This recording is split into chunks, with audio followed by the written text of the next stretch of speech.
Yoakley Scott Corporation, and your sports network. Yeah, I've been closer to Jesus before, so can you help me out?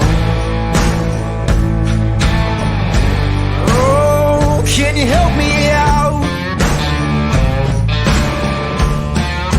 Am I on my own? Am I on my own? Or can you help me out? Am I on my own? Am I on my own? Or can you help me out? Can you help me out? I've been scared to look in my soul.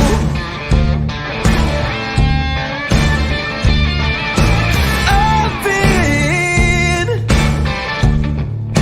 afraid I would follow the road.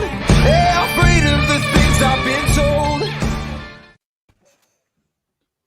What is up, everybody? Hello, welcome into Thursday's episode of Running Point. Today is December 16th, 2021. Anthony Hartwig. Ty is back. He has taken his final exam. Give us a little insight. How the final go? Give me a play-by-play on the final exam that you missed our for. I think it went fine. It was an editing final exam, so just a lot of AP style editing and stuff like that for Editing journalism. a paper or editing a. It was kind of a little bit of both. They give you they give you paragraphs. You have to know. You have to find. You got to find the words. You got to find punctuation errors. You got to correct it and get a certain percentage. There's a couple quick math ones, but I think we're all good. I think we're all good. When you say editing, my mind goes right to video editing. Yeah. And then my mind was like, why is that an in-person final? What, does someone have to watch you edit on Adobe Premiere? No. It was it's like writing editing. Writing editing, gotcha. Yep. But yeah, I think we're all good there. We're back here now and ready to talk basketball. So all good on that front. All basketball all the time. You missed Wrestling Wednesdays with Gary. It was I did. Yesterday he talked a lot about, and he brought up a good point. It's really hard for smaller schools to fill out a team and fill out all 14 weight classes. So you see a lot of these small schools might go into matches already in the hole, because if you don't have a weight class, then you automatically forfeit that match and you're down six points for each match that you can't compete. Yeah. So you could go to a match and you're already down, boom, 18-0. And it's like, what? Yeah, and I mean that's interesting too. That wrestling is like that too, with the weight classes and the smaller school disadvantage, which I guess that every smaller school kind of feels a little bit at a disadvantage in some sports too, in some aspects like that too, with enrollment numbers. But nonetheless, too, I mean, Gary's always one of those great minds to talk wrestling, and he had some results, I'm sure, to talk about his own group of boys as well. And then, I mean, I guess I had two replacements come on. I thought I was just getting one, but I guess we got two for the price of one that popped on yesterday. And Romo decided to join the party for a little bit, help us recap the action, because, well, he got a chance yesterday. It was on yesterday's show, but, I guess we're recapping yesterday since you weren't here. One exciting moment. I mean, I know St. Vincent St. Mary isn't a YSN school yet. We'll get there. But the opportunity to talk to a legendary coach like he did, and then coach get to interview Sincere Harris, who is committed to Illinois for basketball. And those are just, you can't pass up that opportunity, right? No, those are both great interviews to go out and get to, as we love to see it too, and look for more out of the box interviews coming up too, as we always have some aces in the hole. So 2 weeks ago, St. Vincent St. Mary was playing on ESPN in the Staples Center, and then 2 weeks later they're in Youngstown playing Cheney at Cheney. It's a big program kind of deal for Cheney basketball. Yeah, and I mean, no doubt, that's exactly what Cheney wants to build themselves to be, is that level of competitiveness, and it all starts with the schedule. It was competitive through three quarters, and then St. Vincent St. Mary just kind of blew the doors off of the gym. But let's get to the results from last night. We had 8 finals come in, and Ty, let's start with the game you were at, like we always do, since you have post-game interviews for it as well. Canfield was able to keep control of the AAC with the 57-32 win over Fitch.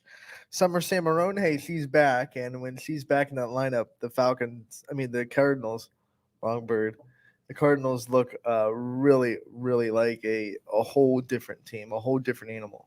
Yeah, and I mean, she contributed with 16 points of offense on her own, but I mean, everyone is dangerous in that Cardinal lineup. So I mean, That's a tool. it's a balanced enough lineup to where they could beat you in a multitude of ways. But credit this young Falcons team again, staying competitive through about 3 quarters. I mean, came as far as within 6 of the Lady Cardinals in that third quarter. So I mean, Fitch again showing with this very young squad, only one senior on the team as a whole, able to stay competitive with some of the better teams in the area. And Canfield, we know, very senior and very upperclassman led heavy team, and they continue to show why they're one of the more dominant teams and why they're ranked number 1 in YSN's power rankings with their first win in the AAC and their first AAC game of the year.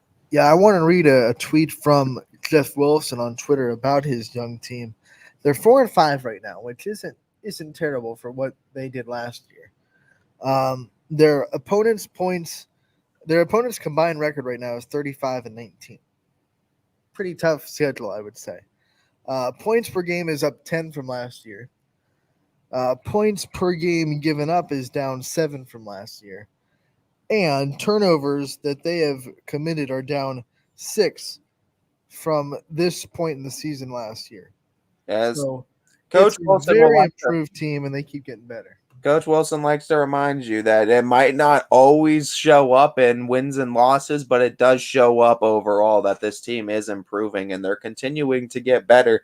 And you can see it. You see it on the floor. You see it in the way that they're operating. And like we said, 4-5 record. No, it's not bad considering this was a team that won 5 games last year. So they've already been competitive. And hey, with the exception of maybe West Branch and then Canfield, of course, late, every single one of those games was close and down to the wire for their losses too. So I mean, they've been competitive with the Polands of the world, the Moonies of the world. So they show that they could still be boxing with some of the better teams in the area. And their schedule does not get easier as the season goes on either. They've still got another matchup with Canfield, twice with Howland, twice with Boardman. But the biggest thing is you got to remember is just think about this team next year when you get pretty much everybody back, how much better they're going to be. I mean, it's a team that's only going to get better. Mo Betta, you had the chance to talk to Canfield side of the ball after their win, Matt Reel and Summer Samarone. Before we play those interviews, just talk about your first chance to really talk with Coach Reel one-on-one and what you saw from Canfield personally. I believe this is your first game you got to call of theirs. I believe it's the first time I've seen the Lady Cardinals this season. And yeah, I mean, like I said, they look good. They're a very balanced offense. The defense is what was really impressive. I think only giving up 13 points in the second half. And that was the most impressive stat for Canfield in that second half. And that's makeup of good teams is good teams are able to lock it down defensively and go out there and win new games on that side of the ball. And the Canfield defense did do that. They ensured that they were going to get the win with a lockdown defense. When you're averaging less than giving up less than 10 points a quarter average, I think you're doing something right on the defensive end of the ball. And then, of course, Summer Samarone, just another one of those seniors that we got to talk to and just talked about her, reflection at Canfield and just coming back into the lineup. And of course, we talked about the upcoming matchup with Poland in the battle at 224. Well, that's going to be a big one on Monday in Poland. I'll be there. Yeah, it'll be a fun one. Wait, that's going to be a fun matchup between those two teams. But let's continue to talk about last night's game and hear what Coach Reel and Summer Samarone had to say in their post-game press conference with you after their win over Austintown Fitch. So here is head coach Matt Reel. Welcome back, everyone, as I am here now with today's winning coach, Coach Reel of the Canfield Lady Cardinals, 57-32 in this one. And, Coach, honestly, what I want to get started, second half defense was a huge high point for this team. Just talk to me a little bit about what went on in that halftime discussions and what came out, or what did the team come out with that was so effective against the Lady Falcons offensively in that second half. Oh, we just talked about, we watched the Mooney game Monday night, and we saw Zeta really had a tough shooting night. We knew she was going to shoot a lot better tonight. And in the first half, she had 11 out of their 19. We just talked a lot about how to guard her and make her more uncomfortable and try to help more when a girl who was getting screened to help out a lot more on that. So I thought we did a much better job of that in the second half, and try to put their other players in some position to make some plays. Obviously, we know Summer Samarone missing some games with injury earlier this season. She's reinserted to this lineup, and she was our player of the game tonight. Just talk to me a little bit about how effective she is when she is in this lineup, seeing that you've had her with and without it now. Summer's a special player for us, and when Summer plays well, we really play well. She's kind of our engine, and she gets us going in a lot of different ways, driving and creating for others. And when she was out, we really missed what she could do for us. She's a 4-year varsity player, and we expect and have high expectations for her. And when she has a game like she had tonight, it just builds confidence for the rest of our girls also. Talking about this too, obviously, these conference games, we know you guys play a tough schedule all season, there's no doubt, but these conference games, you can never count out each and every team. How do you kind of just try to keep the girls keeping a level head going into every opponent, just trying to make sure that, they come out with that same intensity and same fire each and every game? Well, one of my good friends is our offensive line coach, Angelo Seminaro at Canfield, and his saying is, let's go 1-0 every week. And I've kind of adopted that because I think it's a really easy way for them to kind of focus on things. We realize that in the past we've had some slip-ups in the league, and our goal is just go 1-0 every time we play. And I think that just helps everybody kind of focus on what we need to do to be successful. Coach, next game I think needs no introduction. It's the Battle at 224, right? It's Coach Blanche and the Lady Bulldogs that you're going to visit at Poland on Monday. Just preview this game a little bit and just preview what you're going to need to do to come out successful and keep this train rolling against Poland. Well, they've gotten the better of us the last few times we played, and they're kind of in a new look without Jackie in there. I know our girls are excited to play that game. It's always a little extra special with Canfield and Poland. But we're going to kind of enjoy this win tonight. We're going to get back to work and get a solid game plan together. We need to really take care of the ball against them, and just make sure we limit their best scores and give them really tough opportunities for them to score. As Coach Reel of the Canfield Lady Cardinals winners here tonight at Fitch, as their record extends to 5-2 on the season. Catch them next time against Poland, Monday, December 20th at 7 p.m. Thank you so much, Coach. Welcome back, everyone, as I am here with today's player of the game, Summer Samarone, 16 points on the night as reinserted in the lineup. And Summer, just talk to me a little bit, because we know injury troubles earlier on in the season and getting reinserted into the lineup. Just talk to me a little bit about that time period and what you were doing going on, obviously not getting the playing time, but obviously I'm sure you were itching to get back out on the court. Yes, I was. At home, I knew I just had to do the bike, get in condition, so I stayed in shape when I come back. That was pretty much it. Talking about this game, obviously, against Fitch, we know that when you guys battle in conference games, it's always exciting. But when the team plays as well as they did and came out as well defensively as they did in the second half, what does that mean to you being one of the senior leaders, seeing how everyone's operating so well as a team? It makes me feel really good. Our team knew that this was going to be a really tough game. First conference game, we had to come out really strong to show them that we had to bring it to them and stuff. Looking at this next game, obviously, against Poland, just talk to me a little bit of just your experiences. Is this a game? Obviously, it's a game you're going to be excited for. Is this one of those games that gets you really hyped up for? And what are some other opponents and courts that you like to play on around the area? Yeah, this was a really special game for us. I know Poland's going to be a really good game. Salem, we play Poland Monday, so it'll be a good game. Obviously, talking about that, I just want to go and rewind back to your 16 points and just talk a little bit. When you're coming off of injury and, you're always worried about getting reinserted into the lineup, and I'm sure there's always a little bit of butterflies. Just what does it mean to you as a player to come right back into it and find success immediately as you get back into the lineup? My team really helps me with that, supporting me, telling me that I'm going to do great and all that stuff. So my final question for you now, Summer, looking at this, obviously, like we said, one of the senior leaders on this. So this is your last go at it. I just want to give you a time to reflect not only on your experience with this team, but with the community and the school, as well as what has this entirety of Canfield meant to you? It means a lot to me. I mean, I wouldn't want to be anywhere else. As Summer Samarone, the player of the game, 16 points on the evening for the winning Canfield Lady Cardinals, 57-32 over Fitch. Thank you so much, Summer. You're welcome. That was head coach Matt Reel and Summer Samarone, one of the senior leaders of Canfield.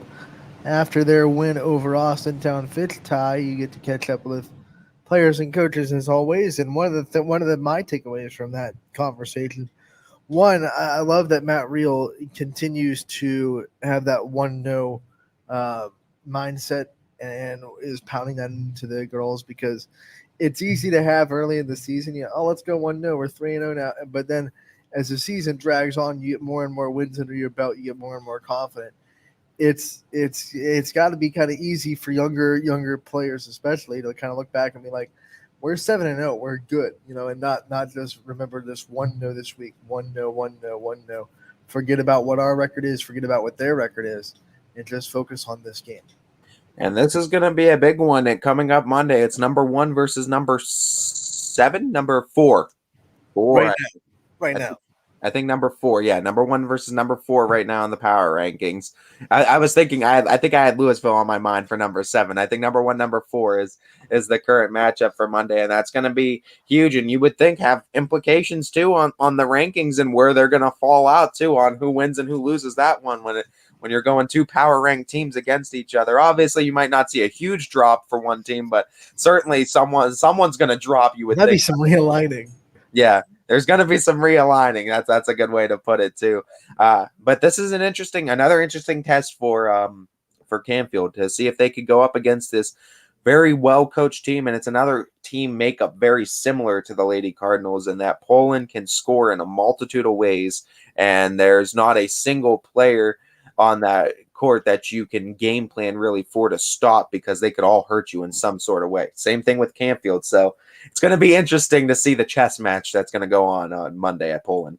I think Coach Reel is right. The biggest thing they have to do in that game against Poland is take care of the basketball, because Poland is so good at speeding you up and making you make uncharacteristic mistakes that you're not usually going to make. Passes that you shouldn't make, passes that you think are open that all of a sudden close up real quick.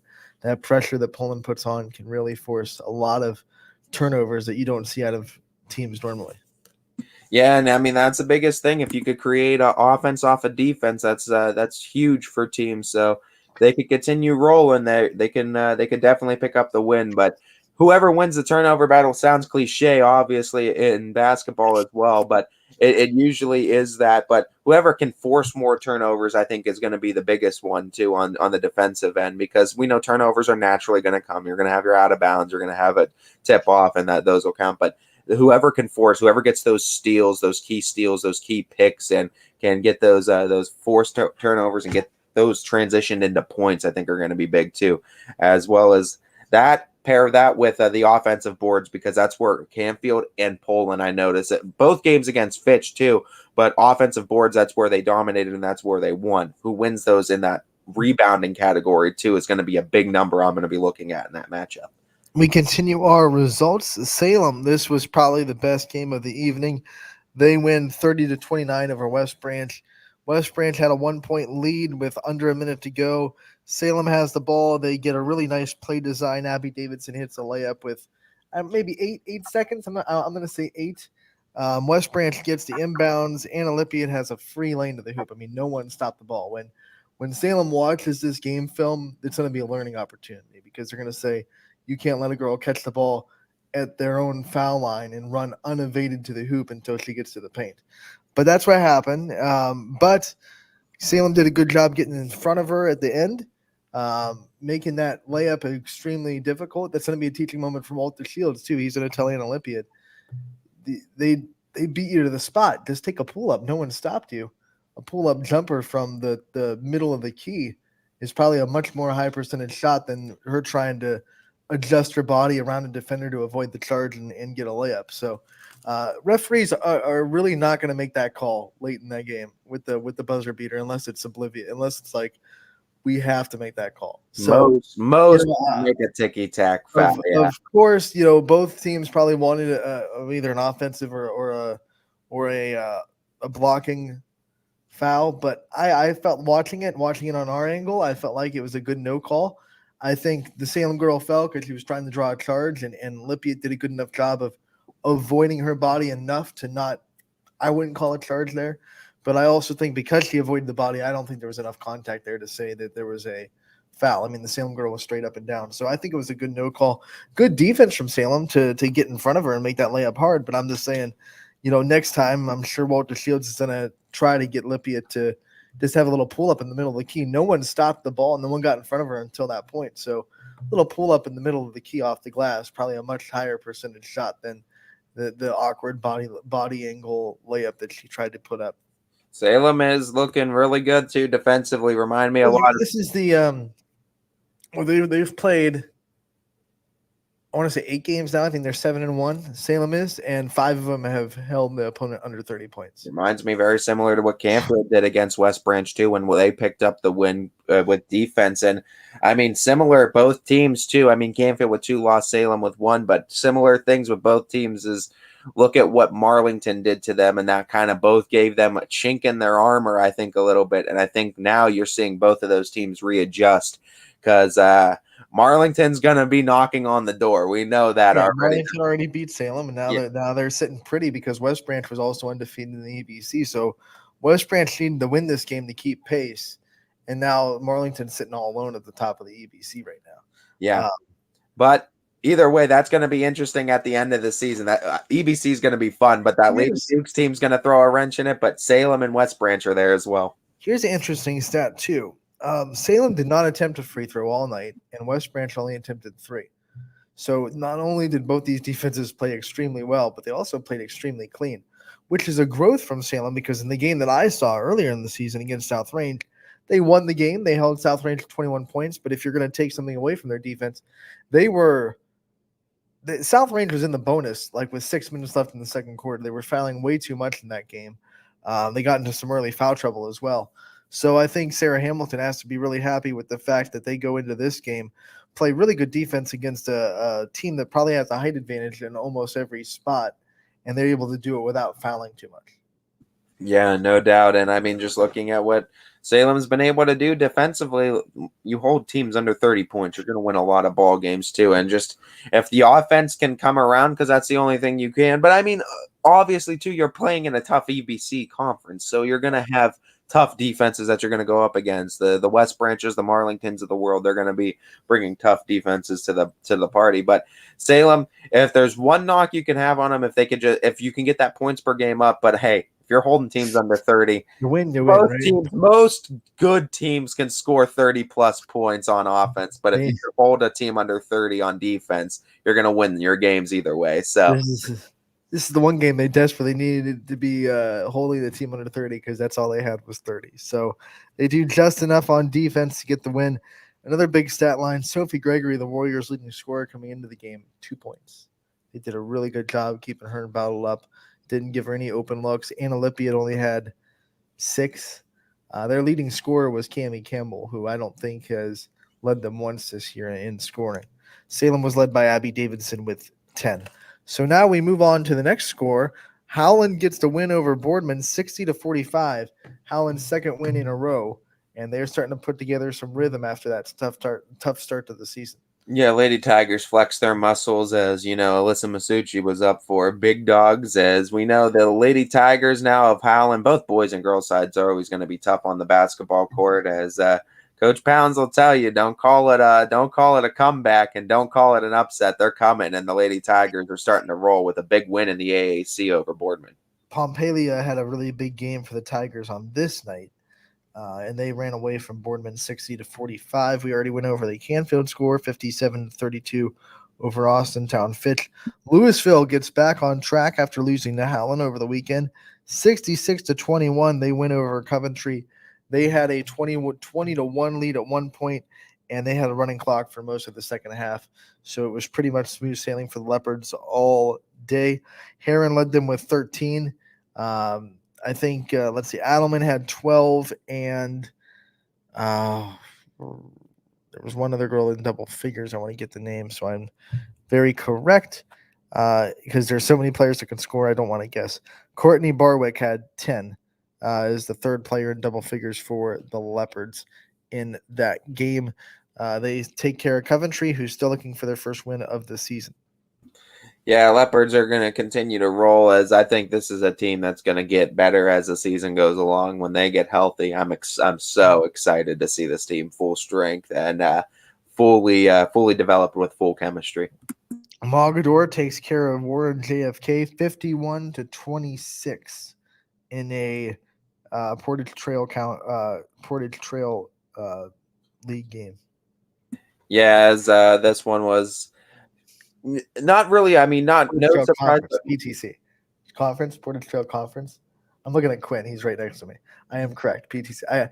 I couldn't remember if it was like Portage Trail League, all those titles are different. So Dude, are we calling chalk, by the way, on these picks from yesterday since I wasn't here making them? I went +6. You didn't turn in picks. Yeah, so. You didn't text me picks, so I went all of them. Yeah, no one even texted me. I needed to text you picks. That should be no. Yeah, I have to text you that you need to make picks. That should be no, whatever. Try to take a lead. You're just worried because I'm coming for you because I won the night before.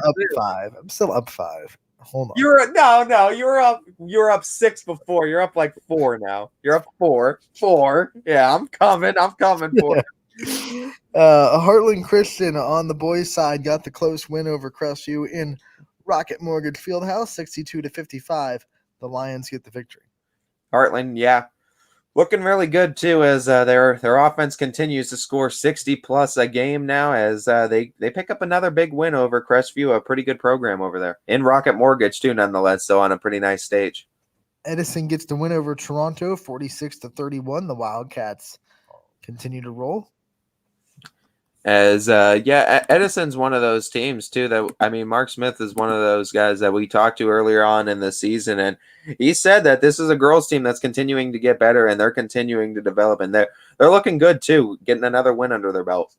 How about this? Columbiana, after being held silent on Monday against United, gets the big 20-point victory over Latonia, 42-22, completely shutting down the Bears offense and getting a win inside the EOAC. As the Lady Clippers are looking really good too, as they were able to almost pull off that victory, like you said the other day. But going into this one, man, oh man, did they ever want to just go out and take their frustrations out on the team? It seemed like, and that's exactly what happened. And unfortunately, for Latonia, that team happened to be the Bears. Sometimes those games happen, and you know what? A good majority of teams are going to have a game like that, and a good majority of teams are going to have a game where everything's going right and everything's falling for them. So expect the unexpected in basketball, but there's ups and downs for everybody, and almost everyone goes through them. So that'll do it for our recaps because there were only 8 games being played. Wait, one more. Ursuline beat Warren Harding. I forgot about this one. 61-47 in Warren Harding. The Ursuline Lady Irish look impressive over the old rivals in Warren Harding. As you know, good for Ursuline too, trying to turn that program around after having a little rocky start early on in the season. I think the Lady Irish starting to figure it out too, as another one of those teams too, losing a decent amount from last year. But Coach Scott, I think, is got the right guys and the right staff there to make that team successful. One more final for you as well. Carrollton gets the win over Beaver Local, 56-37. Yeah, it's Carrollton, another one of those very strong teams in that over there. So, looking at what Carrollton's able to do, EBC, if I'm correct, I think Carrollton's in. They're in that tough conference, so they're made to be competitive. So they have to be if they want to survive. It's either you have to be competitive to survive, or you get left in the dust in that conference. This was a Carrollton team that went into West Branch and nearly upset the Warriors. They had no wins going into that game. It would have been a huge upset to go into West Branch with no wins and win on the road, but they couldn't finish. But they lost by 4 to the Warriors. So they're competitive. Everyone is in that conference, it seems like. So now our finals are done. That will do it for our recaps. 10 finals came in last night from games around the area. We will take a timeout, and on the other end, we'll continue to talk about tonight's matchups. We'll preview our coach's corner with Nate Conley at East Liverpool boys basketball. That's coming up at 1:15, so stay tuned to Running Point, brought to you by Greenwood Chevrolet in Austintown. New things happen all day. Some are good, some not so good. In today's complicated world, while you're busy working, playing, and living life, we're busy helping you make sense of the day's news. And there's only one place where it comes together with clarity, context, and accountability. It's 21 News at 6 with me, Madison Tromler, and Derek Steyer. 21 News at 6. It's what the day's news really means to you. Welcome home to a home made homier with Baird Brothers Fine Hardwoods. Inspiration starts at BairdBrothers.com and is turned into reality when high-quality hardwoods are delivered right to your home. Baird Brothers has the latest design trends, shiplap and skinny lap interior siding, antique oak rustic flooring, and, well, you'll find them all at BairdBrothers.com. Ordered easily, delivered conveniently, enjoyed comfortably. BairdBrothers.com. At Greenwood Chevrolet, shop with confidence knowing we're ready to go the extra mile for you. With the largest selection of used vehicles in the Valley, backed by the Greenwood Advantage Warranty. Every one of our vehicles has undergone our own 126-point inspection, so it passes the most important inspection, yours. No other dealership has the extra inventory, gives you extra for your trade, and goes the extra mile for you. Only at Greenwood Chevrolet. WRS Wealth Advisors, the area's premier wealth and retirement specialists. Located on South Avenue in Boardman. Quality, customer service, and integrity. Those are the 4 words that have driven our success since 1957 at Joe Dickey Electric. Joe Dickey Electric is one Mahoning Valley landmark business that stays current with the requirements of our customers. Family owned and managed, we are an electrical contractor and energy solutions provider. Every member of our team adds to his or her skill set through ongoing training. Residential, commercial, industrial, automotive, and more. We keep ahead of the needs of our customers with a fleet of more than 50 vehicles and 24/7 emergency service, so you're never left in the dark. When looking for home design inspiration, don't just be inspired, be Baird inspired. Whether new or remodeling, Baird Brothers has the latest trends like shiplap to refresh your home. Go from inspiration to installation with our wide selection of in-stock American hardwoods. From the rustic charm of antique oak to the warmth of traditional cherry, Baird Brothers has what you need to make your home inspiring. Baird Brothers, our family's heritage, your family's home. For a great vehicle and a great experience, come Boardman Mitsubishi today. As always, our full lineup of Mitsubishi models comes with a standard 10-year, 100,000-mile powertrain warranty. Boardman Mitsubishi, your hometown Mitsubishi dealer since 1999. Coca's Pizza, always supporting our community and our local athletes. Stop in on game day or score big and have it delivered right to your door. Check out our daily specials at cocaspizza.com. That's Coca's Pizza, we serve it hot.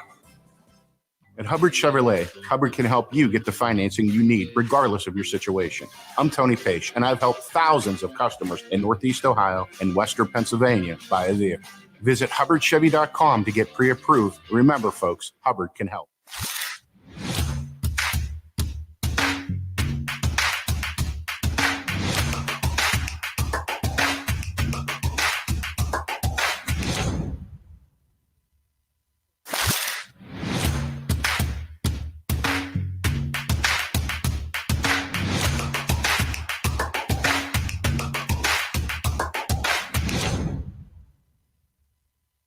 You're not waiting to see what the world has in store for you.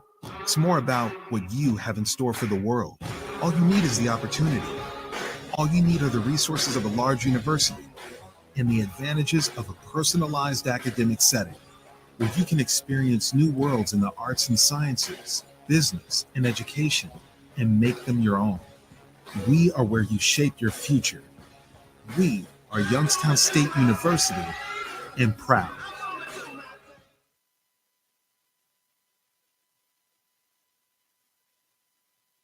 Welcome back to Running Point on ysnlive.com, brought to you by our good friends over at Greenwood Chevrolet in Austintown. Anthony Hartwig alongside Ty Bart. As Anthony continues to die. I'm going to die on a Thursday, one day before my birthday. I'm going to die on the Running Point. That's real great.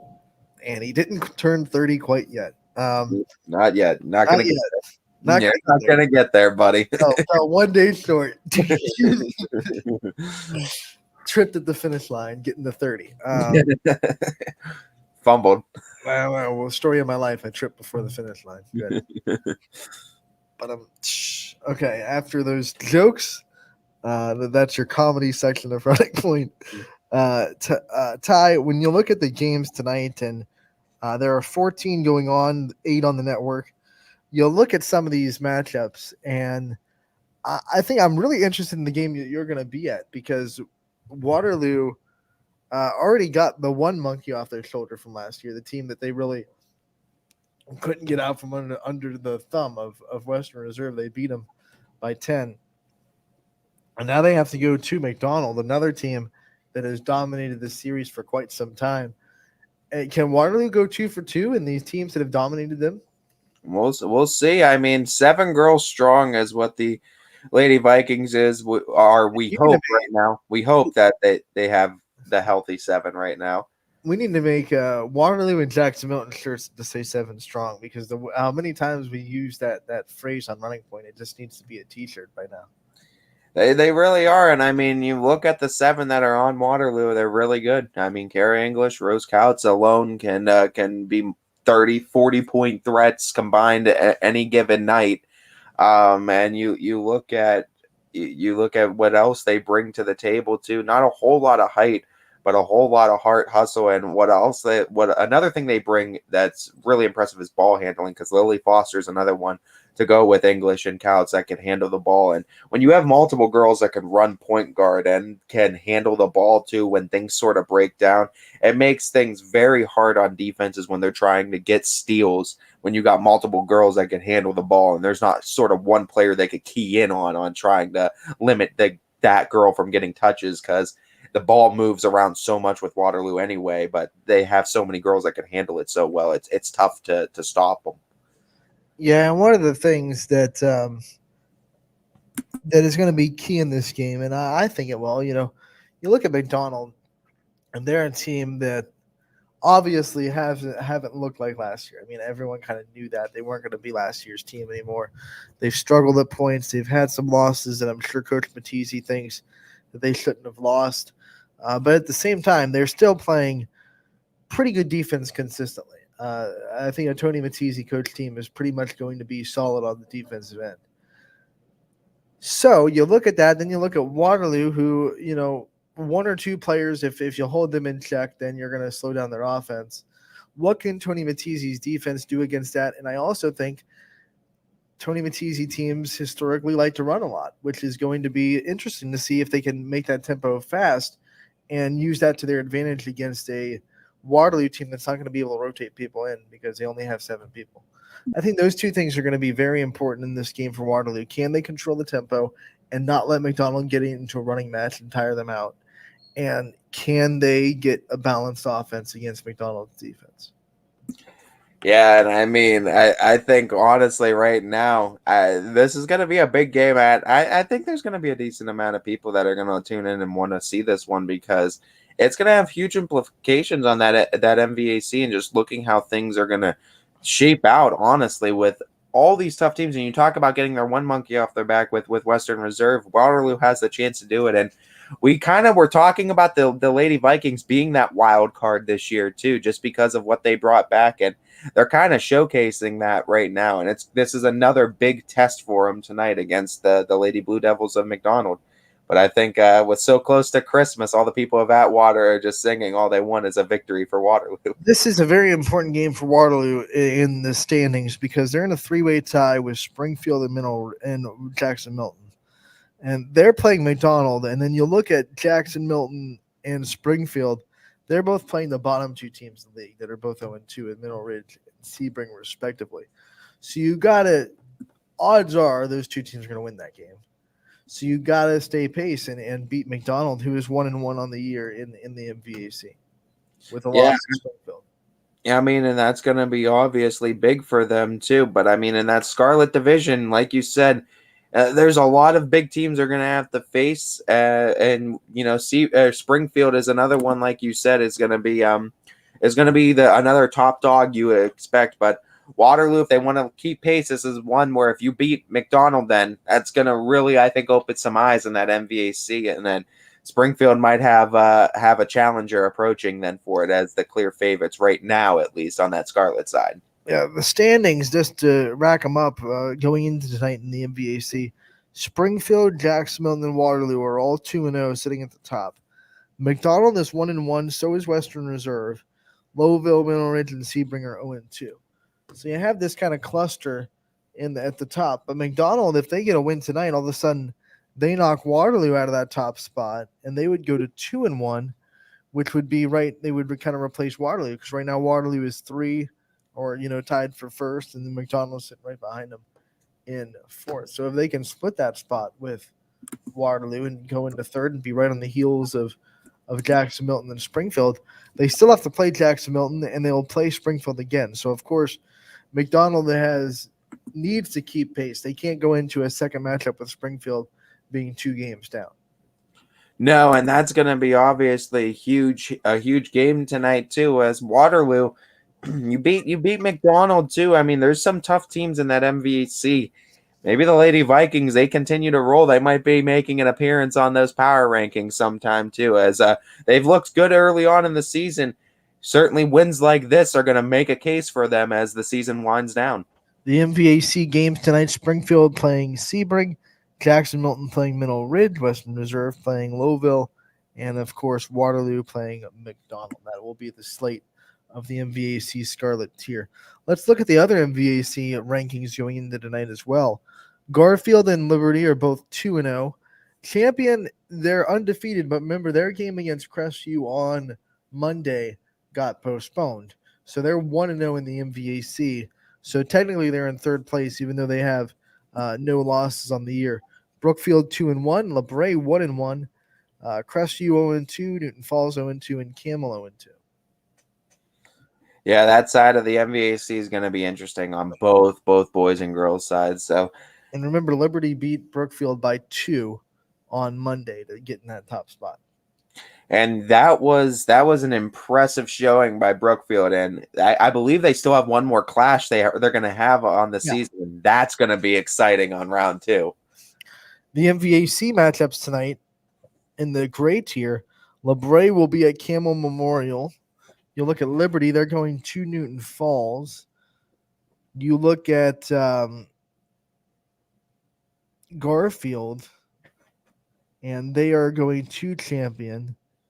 And then, am I missing one?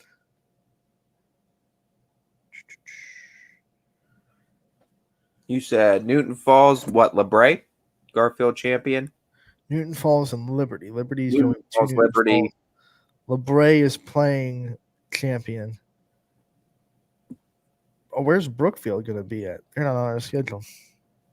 LeBray's playing Champion. I thought they were playing Camel. LeBray's playing at Camel. I'm sorry. Okay. LeBray's playing at Camel. Liberty playing at Newton Falls. Garfield playing at Champion.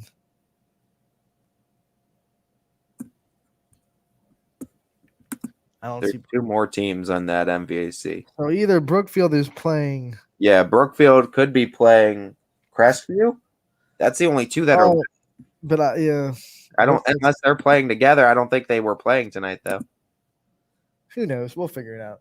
Yeah, we'll have to look. I'll double check on this real quick. Just make sure. Sometimes getting high school schedules is not a science; it's an art.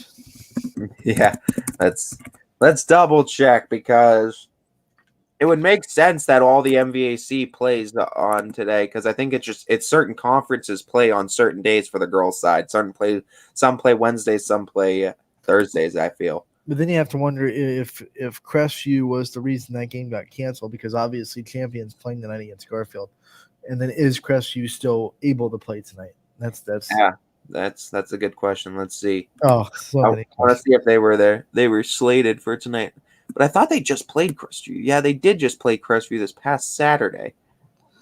And maybe that counts as their. Brookfield's next game is not slated till Monday against LeBray. I think that Saturday game was going to be everyone else's Thursday. That's why Brookfield and Crestview have more games than everybody else. So I should have realized that. So Brookfield and Crestview basically played what would have been today's matchup on Saturday, this past Saturday. So Morgan, and now they won't play again. Yeah, so that basically got moved over there, and now they're going to play again Monday against LeBray. So we just all that confusion. I wanted to make sure Brookfield didn't have a game or something, and we were missing it, or it might have slipped us. Now we're good. We're good. Oh, okay. So the standings once again let's just recap because we just had a lot of craziness. Standings for the gray tier: Liberty Garfield at the top at 2-0, Champion 1-0, Brookfield 2-1, LeBray 1-1, Crestview, Newton Falls, and Campbell all 0-2. But I feel like Crestview should have a third. Oh, Crestview's game against Champion got canceled, right? So Crestview has 2 games, but they should have 3. But because that Champion game got postponed, they're still at 2. Yep. That was a lot to figure out. Take a deep breath. Another game that I'm really kind of interested in, this Girard team. You know, they've been up and down, and this is kind of their chance to make a statement in the NE8. Poland coming off a big momentum win at South Range. Sometimes you can get teams right after big program wins like that because there's that layoff effect. This is Girard's chance. If they want one, they already had one against South Range. They were competitive but lost.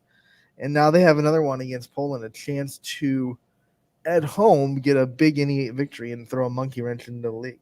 Yeah, that would certainly throw a monkey wrench into everything. And what a perfect opportunity for Girard being at home, too, against the Lady Bulldogs. And any given night in basketball, that's what we've learned here really quickly. So we'll see if Girard can put Poland on upset alert in the power rankings. Girard coming off the big win over Hubbard that was looking to have a battle of second place tonight, but those plans got dashed when Girard beat them on Monday 43-33.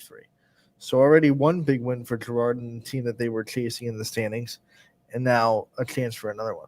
I think so as well, and this certainly would be a huge upset for Girard to get over Poland here early on in the season. And I think it's fair that if they're in the top 10 power rankings and anyone outside of that beats someone in the top 10, we could call that an upset. I think that's fair. Oh, yeah, absolutely. I think that's fair. I think once you're in the top 10, someone beating you is considered an upset at that point. Or if you're more than 5 spots away from the top. I think it's fair. Like if 7 beats 2, that's an upset. Yeah, I feel like that's fair calling it that. I just wanted to clarify, too, that with where Girard is ranked too, but that would certainly, if you want to make a case for getting into the power rankings, knocking teams like that down is going to be huge. The other one, Hubbard, all of a sudden, their 2 losses in the NE8, they can't afford much more. And they have South Range tonight in South Range, who's going to be playing angry after losing by 1 in the final seconds. You're at this game too. I am at this game.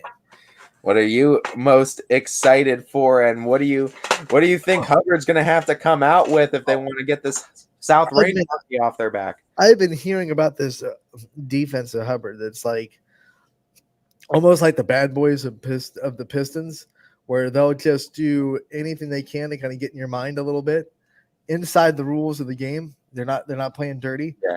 They're doing little things just to kind of tick you off a little bit, things that getting aggressive, not afraid to push you around a little bit. I'm excited to see that defense up against South Range that has definitely had their scoring issues this year. I'm going to be interested to see who breaks out for the scoring, because with this defense of both teams, it's so team oriented on stopping just everyone, stopping the person in front of you. Who breaks out amongst that group to kind of lead their team and point and try to get that offense rolling? The problem is, and we saw this happen with Hubbard's game against Poland, I just don't think Hubbard has enough scorers to get enough points against the South Range defense. We'll see, too. I mean, you're going to have to key in on Lexi Giles on the other side, too. Everyone's just like a big old circle around Lexi Giles when they play South Range. There were times when Poland had like 3 girls around her. Like, it was like, swarm to the ball. Lexi's got it. But, I mean, we'll be interested to see how Hubbard plays defense, because they could certainly throw a monkey wrench to things, too, with the win. It was like Lexi was holding the ball that was like covered in bird feed, and the defense was the birds. That's what it kind of looks like when some teams play South Range. Both these teams need to find ways to score balanced. I don't know what word I was looking for. Be balanced in their offense. But I don't think the word balance fits in with the sentence structure that I had. I don't think there's a ly suffix for balance. Balancedly. Is that what you call it? Balancedly. Like you have to score efficiently, but I was looking for like the balanced form of that ly suffix. Is suffix the right word? That's before, right? I don't know. Now you're just now you're going on a tangent. You're off the track now. You just took an editing final. You should be able to answer these questions. Is suffix the end of a word? Yes, because prefix is before the word. Right. Okay, so Yeah. suffix, the ly suffix. There's none for balance.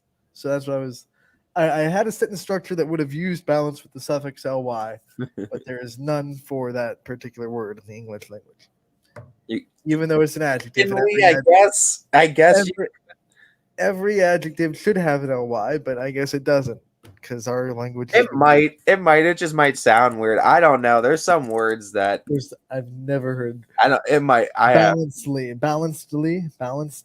Is it balancedly? They balancedly worked the ball. I don't know. He balancedly walked across the mountain.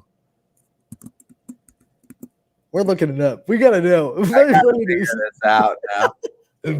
I got it. Welcome to the grammatic section of Running Point on Thursday. We're way off on a tangent, but we have to see this thing through, or my mind is going to be toast for the rest of the day.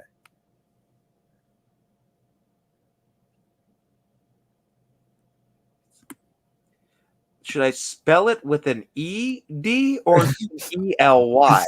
Is it balancedly or balancedly? Like, is it E-D-L-Y or E-L-Y? I feel like it's balancedly. He balancedly walked. Yeah. E-D-L-Y. Okay. Let me put it. Google should be able to know what you're getting at if you're close. What does balancedly for word in definition mean?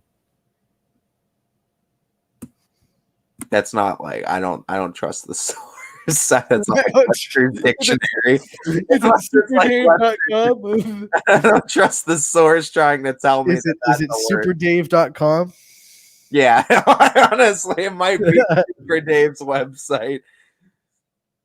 You can find all the information, like what Yankees hit it to the third deck, what Yankees hit to the third deck at Old Yankees Stadium.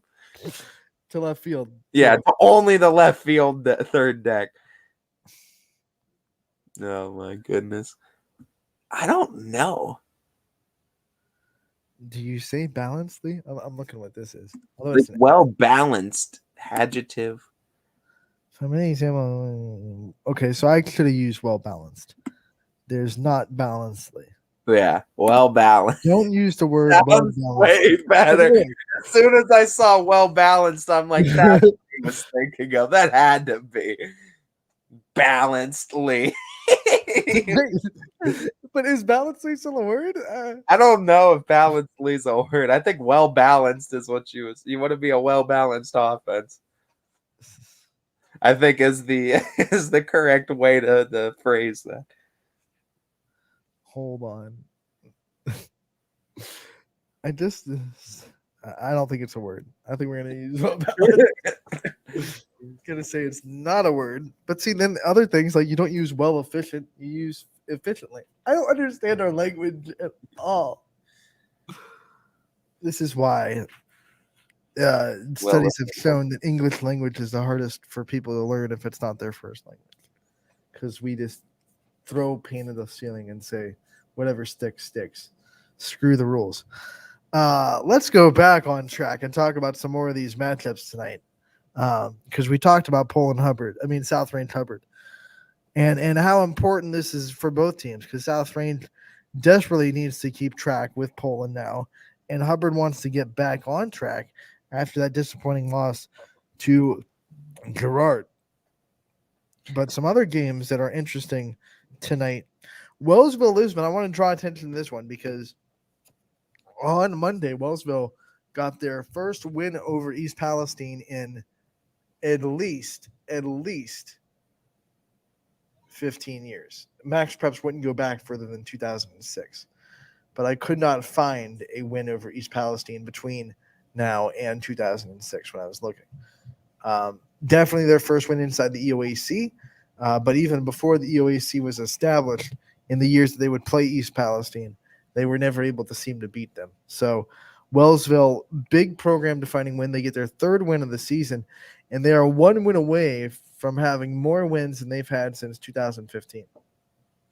That'd be incredible for the Lady Tigers. And Coach Creamer is one we need to get on this show and we need to talk to. And we understand that too, because there's some good things happening over in Wellsville as the program's finally taking that upward trend, as the building blocks are set for the foundation and they're starting to build the house on it now. Especially if they get this win or a win soon to get that 4th win of the year. I mean, they've had from the 16-17 season, every year has been 3 wins or less, including last year, which was a winless season. So they have just been in the struggle bus, and they are starting to ride that hill off of the struggle bus and maybe turn it into a magic school bus instead. It'd be something special for Lisbon if they were able to do so. Let's see what their Lady Tigers can do. I hope this is a normal field trip with Miss Frizzle. No way. Okay, my mind is just trash today. Yeah, but I'm interested to see if Wellsville can get their 4th win of the year and get the most wins their program's had since 2015. We'll see. We got to make the picks for it tonight too. You know, Struthers Jefferson in the NEA too. I want to go back to this because I mean, Struthers looked very impressive on Monday. And I wish I would have picked them. I was so close to picking them. And you know what? I'm impressed with the Lady Wildcats because anyone expected a 28-point win in Lakeview. No, I don't think anyone expected it that steep. But I mean, Struthers looked really good against Austintown and looked really a lot better than the record says. And Chloe Nieder's a very, very talented player over there. And Struthers all around is starting to get contributions from all around the court.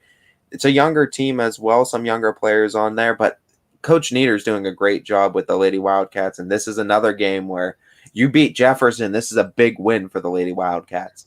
And Jefferson's trying to make a name for themselves inside the NE8, but they haven't been able to get those game-winning plays. They lost a 4-point game to South Range in Jefferson. So now if they want to split the season series with the Raiders, they would have to do it later in the season on the road in South Range. I mean, they haven't been able to make that push that they want to make, which is surprising. I came into this season thinking that they would be one of the favorites in the NE8, and they just haven't been able to put those results in the court. Yeah, and it's going to be interesting to see which one's going to be able to pull that one off tonight.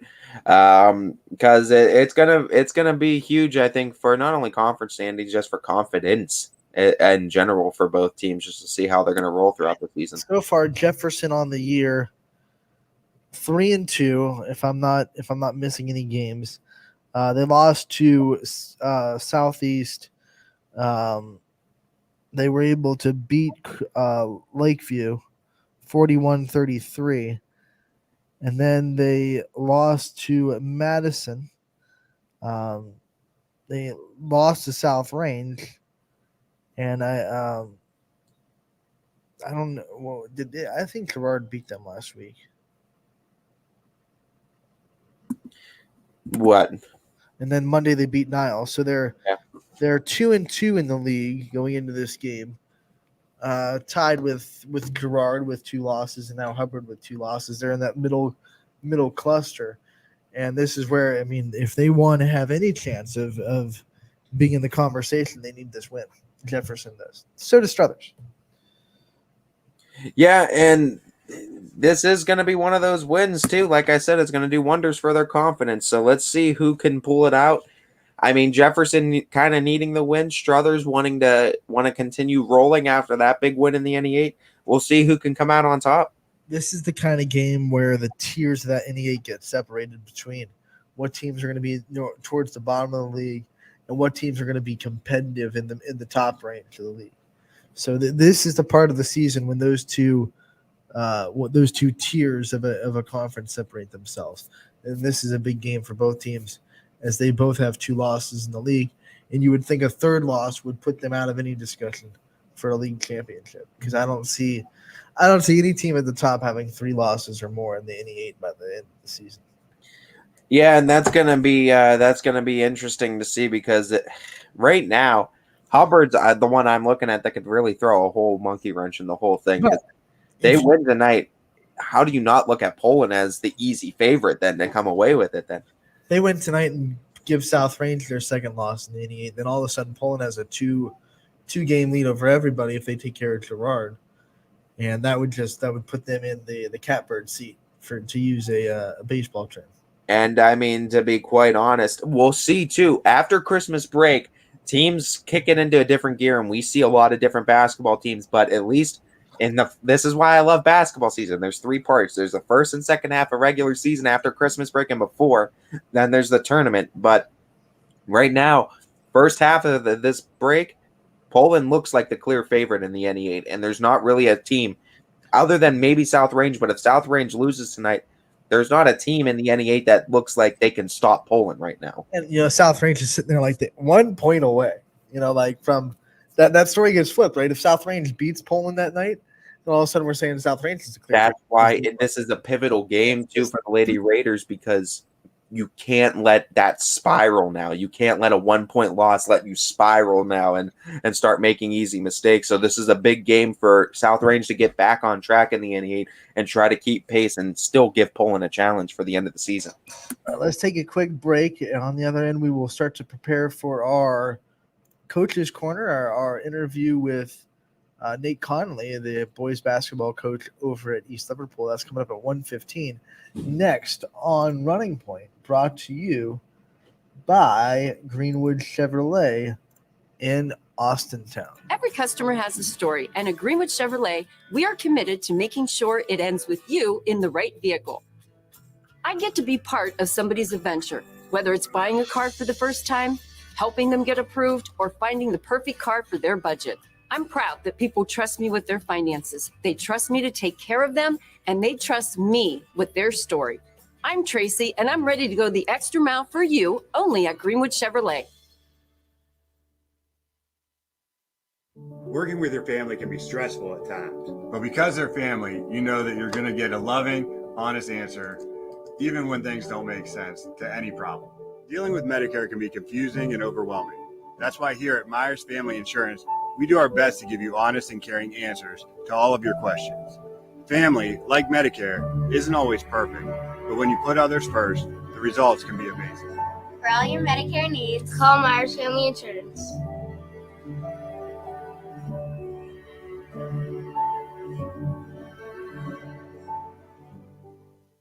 It's storm season. I think we're under the gun for some heavy storms over the next couple of hours. And Storm Tracker 21 is ready. This is probably the one we're keeping a closer eye on. On air.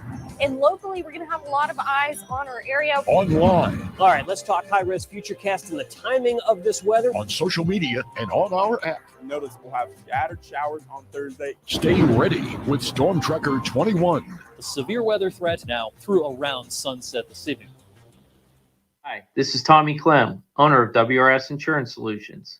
WRS Insurance Solutions is a local independent agency that specializes in life, Medicare, long-term care, and disability products. Call us at 330-953-3722 or visit us at wrsinsurancesolutions.com to learn more. Good luck to all the student athletes in the Valley. Hi, I'm Colin Chupa. And I'm Kelsey Clem from K-Squared Marketing.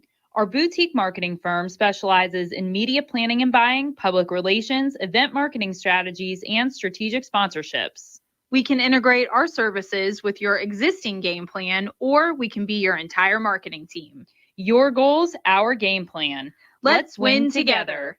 Call K-Squared Marketing at 330-623-2730 or visit ksquared.marketing to learn more. Jimmy Sutton here, Director of Isle, Purple Cat, and Golden String. We are happy to support YSN and two of my favorite people, Scotty Mincher and Super Dave O'Malley. We are an agency that provides services for adults with disabilities. We infuse humor, passion, and joy into their lives. If you know of any folks with disabilities that need our assistance, please contact us.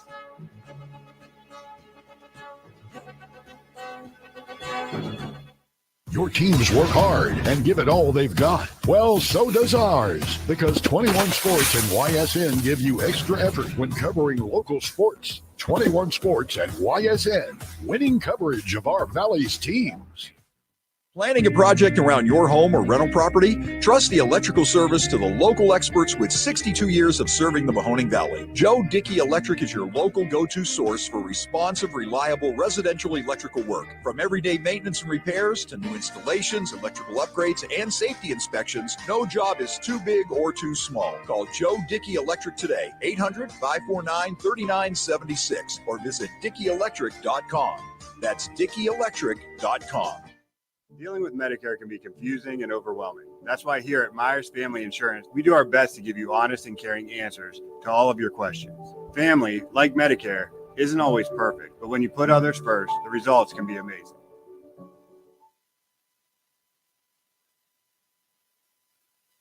Welcome back to Running Point on ysnlive.com, brought to you by Greenwood Chevrolet in Austintown. Anthony Hartwig with you, alongside Ty Bartell. Pop you in real quick. And while we were looking at the matchups and some storylines to watch, I was just notified, by the way, that Maddie Matthews is 20 points away from 1,000 tonight against Cheney for Heartland Christian. You're muted, Ty. It's going to be interesting for that. With Maddie Matthews, that's going to be, if she can get 20 points, which she could pull it off tonight. So we'll see if Matthews can do it. Were you having issues? You were going in and out there. You're little glitchy right now. Yeah, it was a little glitchy. Glitch Gremlins. We went so long without the glitch gremlin. Yeah, a little bit. It's running. I think it's running a little smoother now. I think we might be all right now. I think I was just going through a little spike. Yeah, and for some reason you texted me this on Facebook. We're titled as Power Hour. Yeah, we're Power Hour now. This is not the Power Hour. No. On from 3 to 4. But don't know how that happened. I don't know what happened in that. Our broadcast title is YSN Running Point 1216. So I don't know what's going on. I'm just saying we're not Power Hour. We are running. We're not Power Hour. Power Hour will be happening 3 to 4, but we're not Power Hour. Maybe that's why our views were spiking so much. Could be. And then falling really fast. Yeah.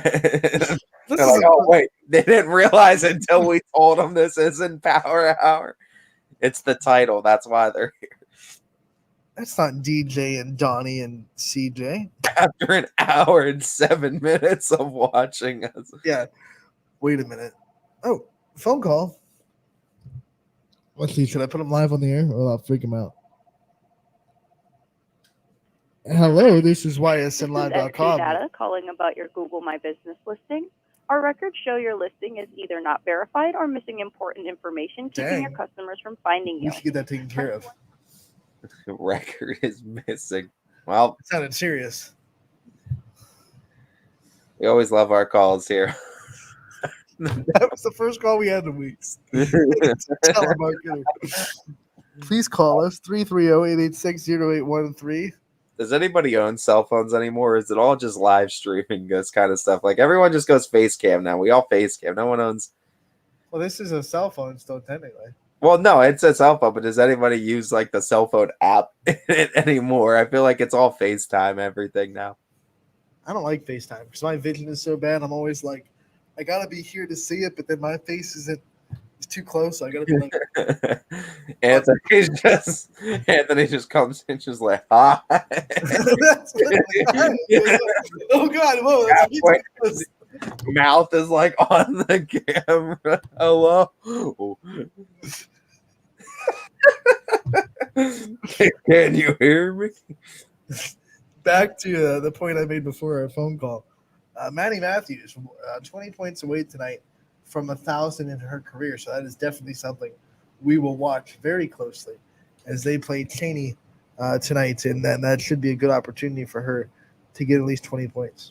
1,000 point watch certainly for Matthews. It's going to be interesting. That would be the first one this season to clock the 1,000-point margin. There are, I'm sure, a handful of others that are close getting there. That'll probably get there before the season's in. But Maddie Matthews has the chance to be the first one of the year so far. And that certainly is going to go some way. Maybe we can think about getting her on the show here for a 1,000-point club.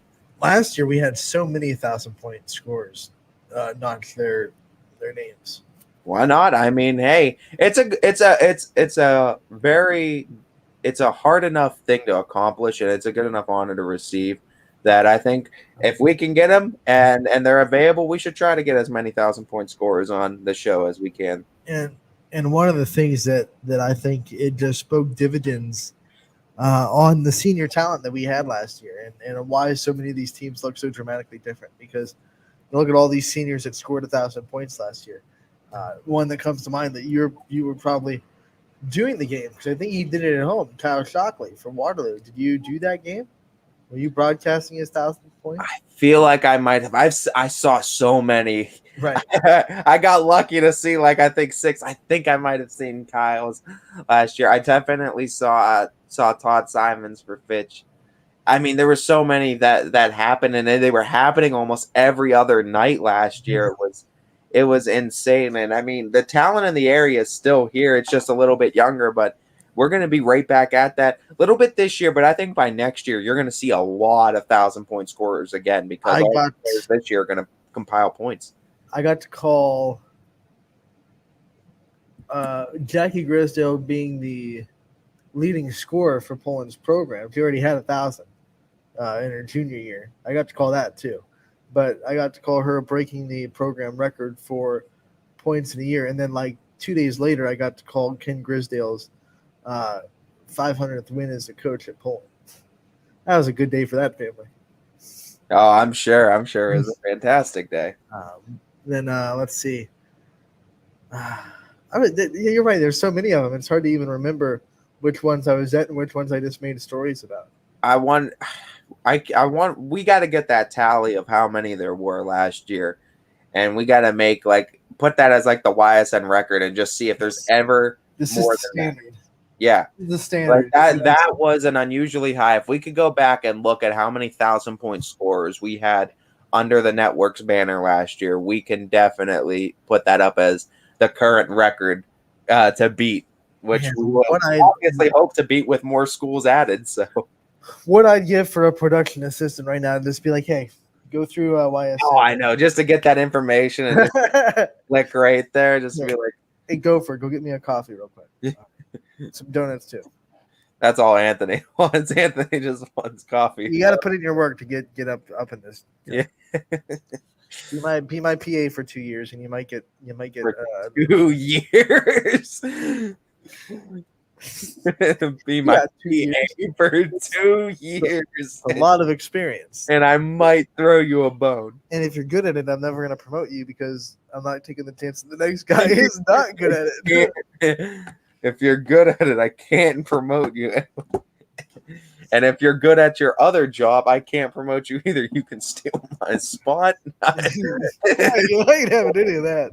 Anthony, the corporate evil mastermind that he is.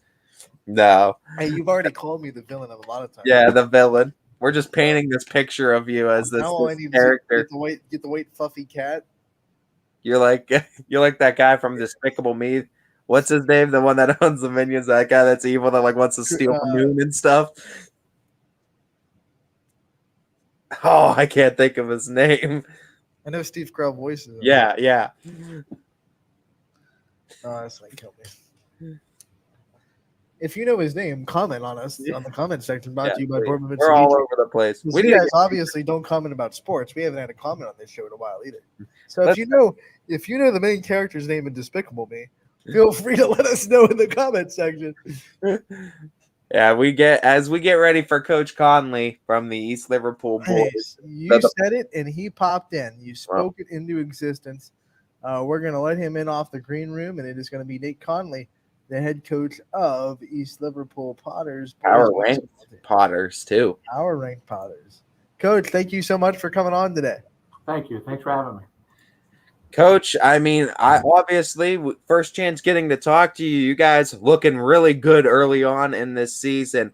Just point to me a little bit about this early season success, who these big names are that are showing up for you, and who are some other key contributors that maybe are surprising you or that are really coming in with some big minutes as of late.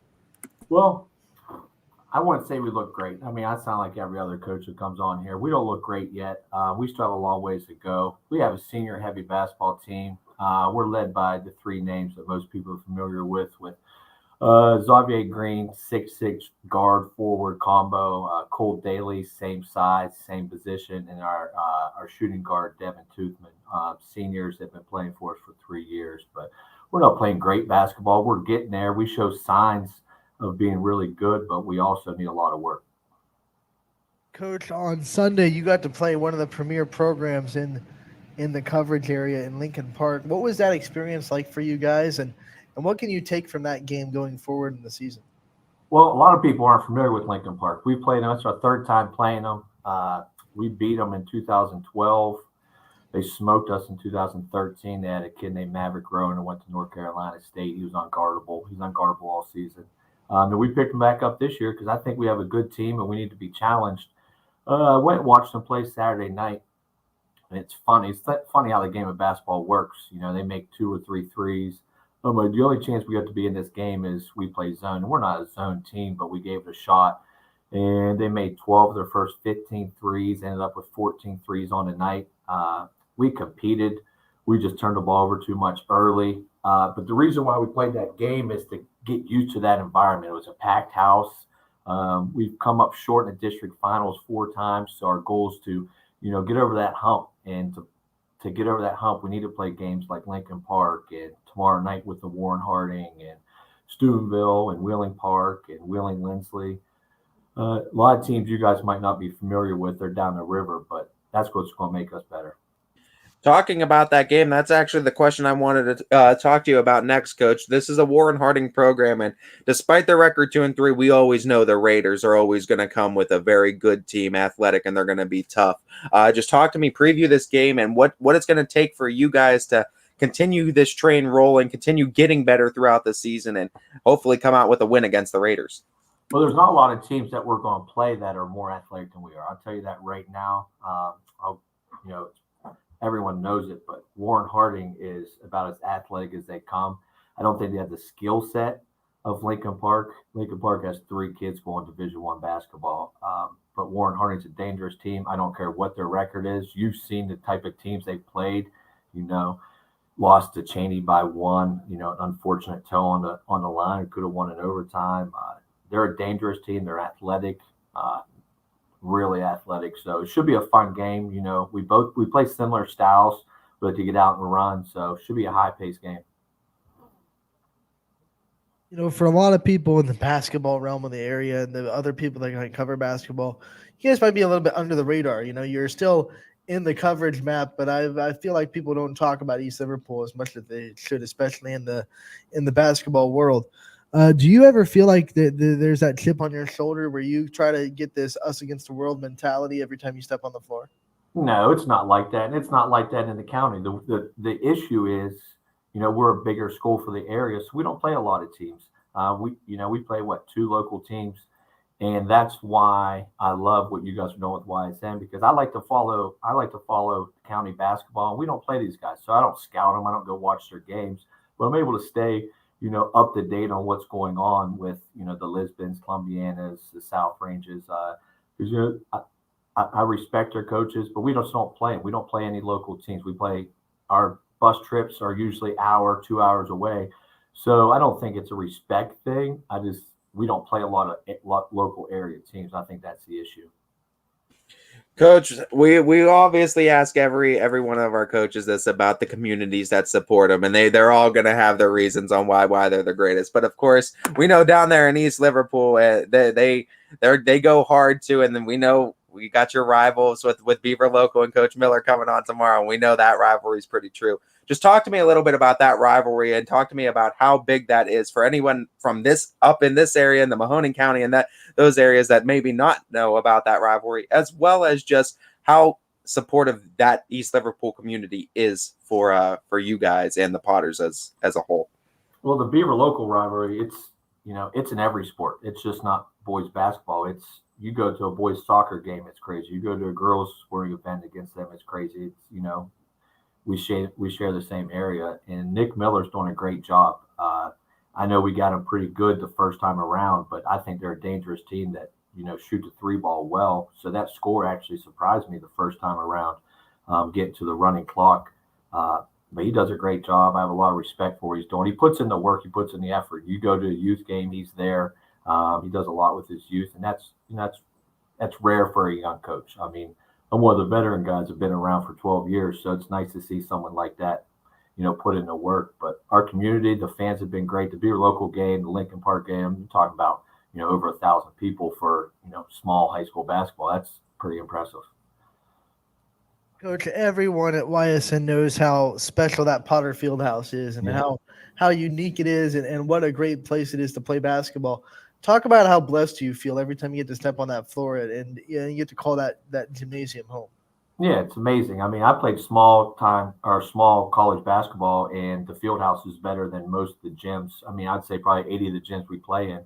I think Salem has a unique court. Salem's is similar to us. I love Struthers Fieldhouse. We never get to play there, but we scrimmage there, and I love Struthers Fieldhouse. But our Fieldhouse is, it's unique. One, it has the padded seats. You never see the padded seats anymore. It holds close to 3,000 people. We get to practice on it every single day. And actually, I think it's our advantage because it's so big and the court's, NBA size court. Kids, we call it the big court. It wears teams out. And, sometimes I think they get overwhelmed playing on that court.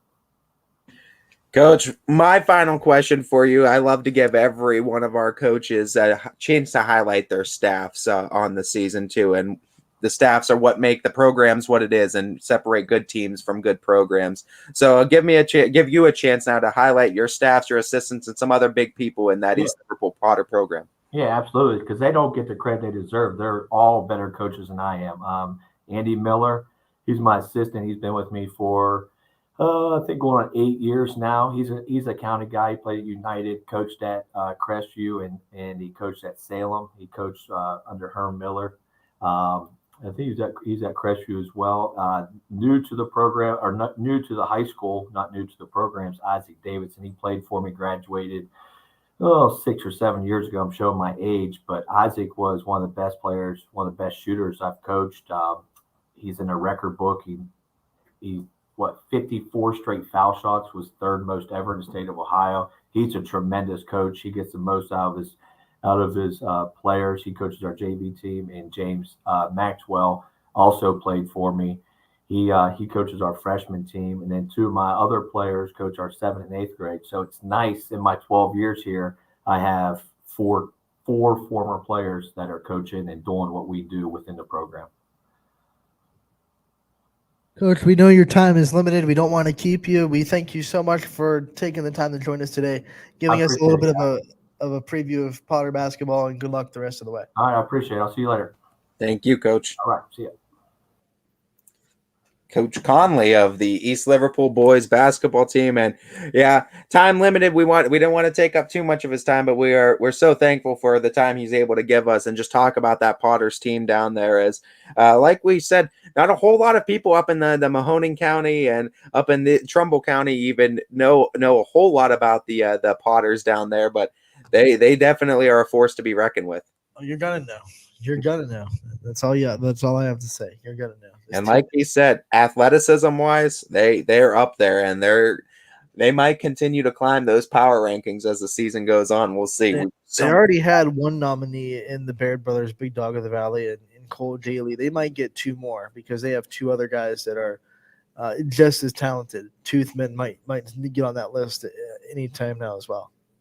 Yeah, it's very well possible, and I mean that would be huge for East Liverpool to continue getting Baird Brothers nominees, because that means someone's doing well. Someone's doing something right. They have some catching up to do with Beaver Local, because Beaver Local won 3 polls over the fall season, 2 from volleyball and 1 for football, and then they won the Player of the Year as well. So Beaver Local's got some catching up. I mean, East Liverpool's got some catching up to do against their rivals. Yeah, and East Liverpool definitely wants to get it done on the court, and like Coach Conley said, he was able to do it. They've been going back and forth. They've been going punch counter punch with all sports all season. They can say that they got on Running Point first, so they'll have that feather in their cap. True. The girls Beaver Local got it first. Boys got it first in East Liverpool. Right. So, I mean that, and we always got to be even in some aspect. That's something. Perfect segue to tell you that we do have East Liverpool's girls coach Reed confirmed for, I believe, Tuesday of next week. Tuesday next week, Coach Reed is confirmed, as well as tomorrow we have Coach Green of Boardman confirmed, as well as, like we said, Coach Miller of Beaver Local confirmed for tomorrow. So gonna be fun tomorrow. 2 coaches coming on. That'll officially check Boardman and check Beaver Local tomorrow, and then Tuesday we'll be able to check off East Liverpool. Yep, as we're continuing to check off coaches off of our list as we're winding down. There's not too many left. We were getting excited because we were counting how many coaches we haven't had a chance to talk to yet before the show. We're always trying to get coaches, and we hit the number 18 right now. 18 total coaches, boys and girls, that we still have to get, which 18 out of 100. I mean, that's awesome. We can't thank the coaches enough for being able to fit into their time. We're only on 12-2, and most of them have been able to pop up live. Being able to get over 80 coaches to appear so far on this show over the course of just 2 months since October. So, I mean, it's been great just having this many coaches wanting and willing to participate, because there's been such a hunger for basketball too. And with COVID limiting it last year, everyone kind of wants it too, and everyone's excited to talk about their programs. And like we said, things feel kind of wide open this year too, and a lot of teams ready to make some noise. I'm not too much into tooting our own horn, but I don't know if any other media outlet has 82 of the basketball coaches interviewed this early in the season already. Already on in some capacity for airtime that has been in video form. I mean, it's been great since Coach Blatch of Crestview that started us off all the way back in October. The OG. Well, he'll always be the OG. But we started way early back in October, and we've been trucking along since and bringing you coach interviews in some form or fashion, either post game or live on air or pre-recorded. Some way, somehow they've been on.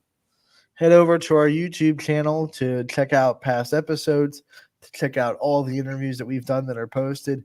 Most of them, the only ones that aren't posted yet are Diorio, who we talked to on Tuesday, and that's it. And of course the two the one that we did tonight. And if I am not mistaken, I believe we have now gotten every single program that is under the YSN banner. At least one of their teams have an interview up and that have been recorded, either boys or girls. Every single one of the YSN programs have had an interview that has been recorded on or has been aired on Running Point. I think you're right. I'm looking at this wall. We just knocked East Liverpool off, and East Liverpool was one of our last ones that we needed to get, I think. I don't think we had East Liverpool volleyball because that's McKinstry. And we didn't talk to their football coach. So, yeah, you're right. We knocked them off the list. I mean, basketball has been great. We've been knocking everybody off of our list, and like we said, it's winding down, and we want to get every single one of them airtime. We want to give them that opportunity.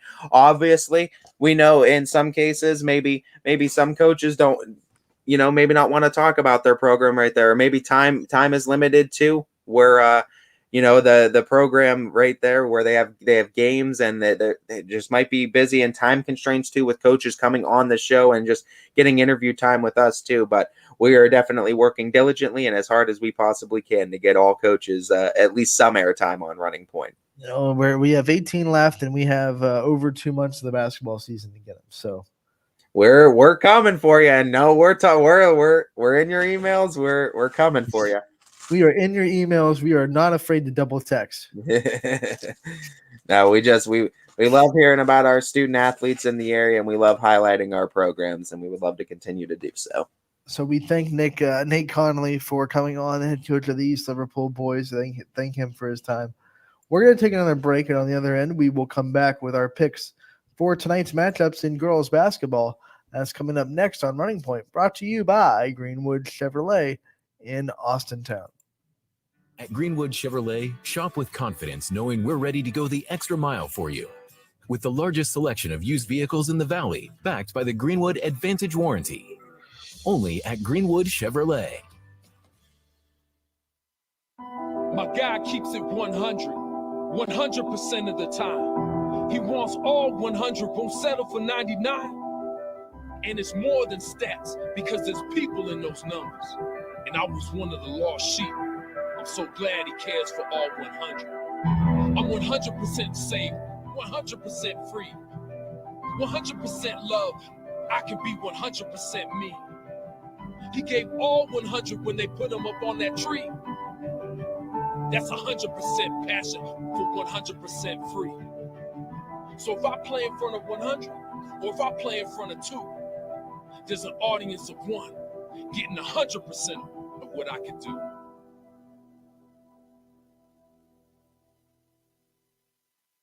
WRS Wealth Advisors is the area's premier wealth and retirement specialist.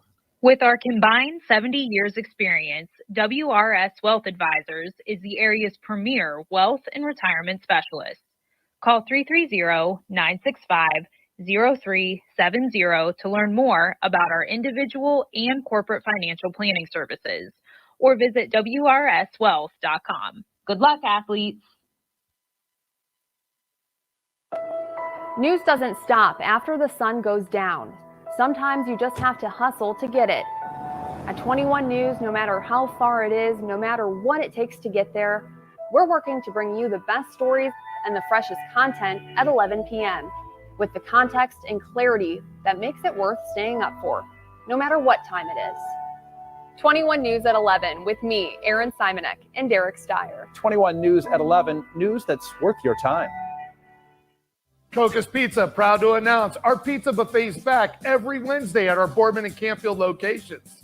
Adults only $7.99 and kids only $4.99, and $2 beers starting at 8 o'clock. That's Coca's Pizza. We serve it hot. Every customer has a story, whether it's buying a car for the first time, helping them get approved, or finding the perfect car for their budget. I'm proud that people trust me with their story. I'm Tracy, and I'm ready to go the extra mile for you, only at Greenwood Chevrolet. Hi everyone, this is DJ Yoakley with Your Sports Network. We appreciate your support of YSN and welcome you to the YSN family. Our broadcast streams are brought to you live at no cost to you by sponsors that are local to this community. Without the vision and generosity of our sponsors and partners, we would not be able to bring this game to you today. So please support the great businesses and leaders that are making this game possible. And if you're a business in need of great advertising and sponsorship opportunities, feel free to head over to our site for more information on the right fit for you. We are local, we are loyal, and we are live. We are YSN. Ah, the details. Baird Brothers Fine Hardwoods is one fine ride. Perfect cornering, superb handling, sporty and stylish, power to spare, plus awesome mileage. Yeah, jaw-droppingly beautiful lines and well appointed with luxurious trim. Put more oomph in your life and start beholding the molding. Find your home's fine hardwood at BairdBrothers.com.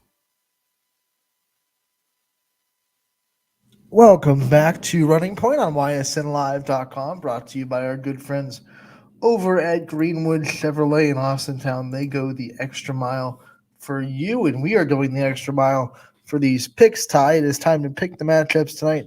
Girls basketball has the spotlight, and you look at the games on the network. There are 8 games on the network tonight, 14 happening overall in the area, in the YSN coverage map. Let's go over these picks, and we'll start with just the top of the schedule. Jackson Milton at Sebring.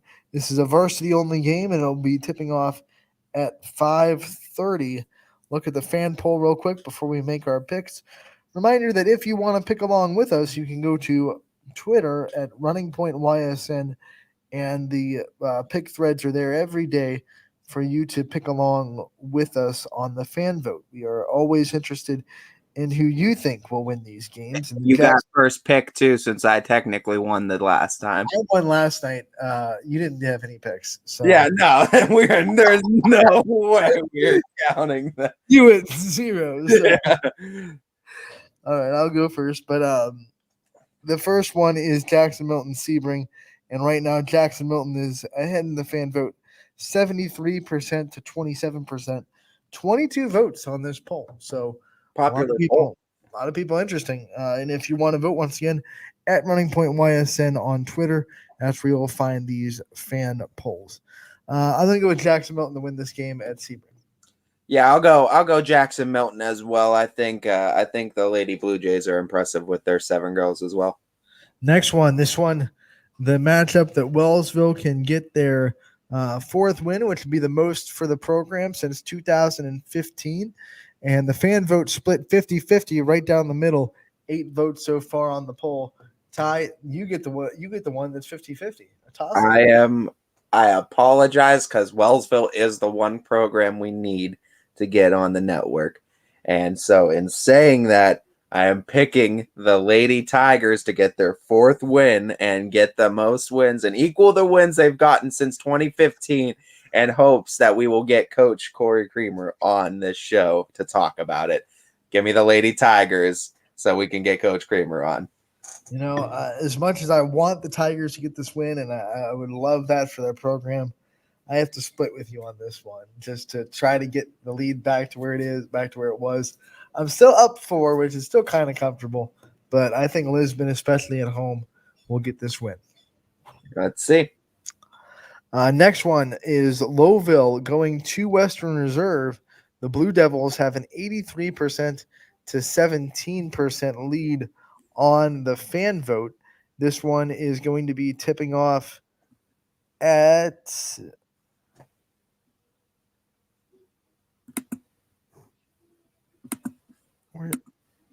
This is for what game is this?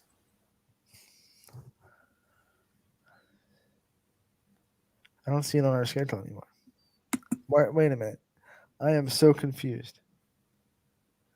The next game on this schedule. Okay, it was right in the middle. It was sandwiched. My eyes were not seeing it.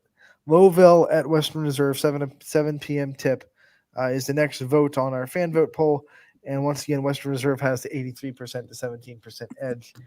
This one, not on the network, is happening. And I am going to go right along with the fans and pick Western Reserve. I will go Western Reserve as well. All right, next on the fan vote, we have Southern versus Valley Christian. Right now, Valley Christian with the 62% to 38% edge in the polls. This one also not on the network, but is happening, 7 o'clock tip. Oh, man, this one's tough. Because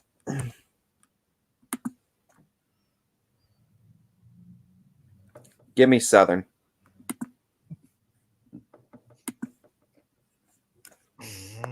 I don't want to split with you on this one. I'll go with Southern as well. Because that's a tough one, and I don't want to lose it. It is. I mean, I know the Lady Indians have been tough this year. I think Coach Agresta and the Lady Eagles can do it, but I don't know. I from what I've seen from Southern, they've looked good this year. Hubbard goes to South Range. I'll be on the call for this one, 7 o'clock tip. And it is South Range 91% to 9% Hubbard with 11 votes on the poll. So you're going to be the villain rolling in there again? People not believing in the Eagles. I think this will be a lot closer than that fan poll has set up because Hubbard desperately needs this game. But I said it when we were talking about this matchup, and I think this will be the reason for my pick tonight. I don't think Hubbard has enough offense. I don't think they'll score enough. I think South Range will be held in check offensively. They're not gonna blow away Hubbard. Maybe like a 36 to 22 kind of victory where South Range is held down. But I don't think Hubbard has the offense. So I'm gonna pick South Range to win this game. Yeah, it's going to be an interesting matchup, but I have to go with Lady Raiders. They just looked impressive against Poland and almost pulling that one off. So I think South Range is starting to figure it out. LeBray traveling to Camel. This one Not on the network, but is happening. No, actually, Noah Doty making the trip to Camel Memorial. So it is on the network. 7 o'clock tip, Vikings versus Camel. Vikings 1-1 in the MVAC, Camel 0-2. I think I don't know, maybe it's just something with Vikings. I don't know why, but I'm going to go with LeBray tonight as well. The Vikings, eh? You'll want to go down and pick the Vikings down in Saratoga. Yeah, I'll go with the Vikings tonight too. 100% in the fan vote. All 9 votes going to LeBray. And I think they'll get the win on the road. Liberty goes to Newton Falls. 10 votes on this poll, and Liberty has 9 out of 10. This one will be covered by the school, and it is a 7 o'clock tip from Newton Falls. Your pick, buddy. I'm not picking against Liberty. No way. Not with the way they've looked. Neither am I. They look really good. They're in the power rankings for a reason. Give me the Lady Leopards of Liberty. All right, we go to the next poll. It is Springfield going to Mineral Ridge. Tigers with a 91% to 9% edge in 11 votes. This one is not on the network, but it is happening. 7 o'clock tip. Yeah, give me Lady Tigers. Looked very impressive the other night. I'm going to go Tigers again. Yep, I think Tigers roll and stay in that top spot in the MVAC, and they are definitely hoping that other people stumble so they can be alone in that top spot. United traveling to East Palestine. DJ Oakley will have the call from East Palestine. 7 o'clock tip for this one. United look pretty impressive against Columbiana, and East Palestine looks like they're struggling. But it is your first pick for this one. It's your first pick. Is it? Yeah, it is. I just picked the last one, didn't I? What was the last one? I feel like you should start prompting these because I completely forget. I'll pick United. I'll go along with the fans. 91%. Yeah, I'll go United as well with this one. I think the Lady Eagles looked impressive last night. I think they're going to continue that. We continue on with the polls, and we go to Struthers and Jefferson. Right now, the fan vote pretty tight. Jefferson with a 56% to 44% edge. And it is your first pick. It is. You get the close one. I'm gonna go with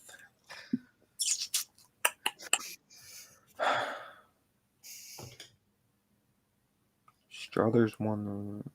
Give me the Lady Wildcats.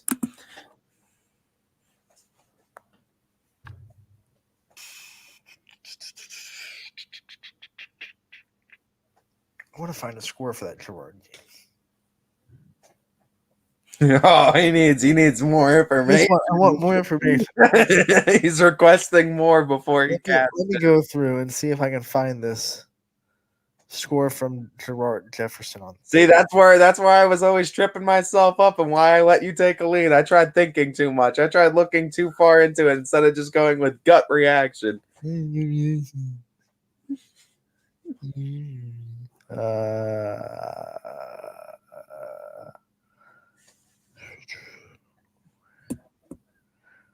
Where are you? Let's be local. This is Gerard. I think so. Oh, they beat him in overtime, didn't they?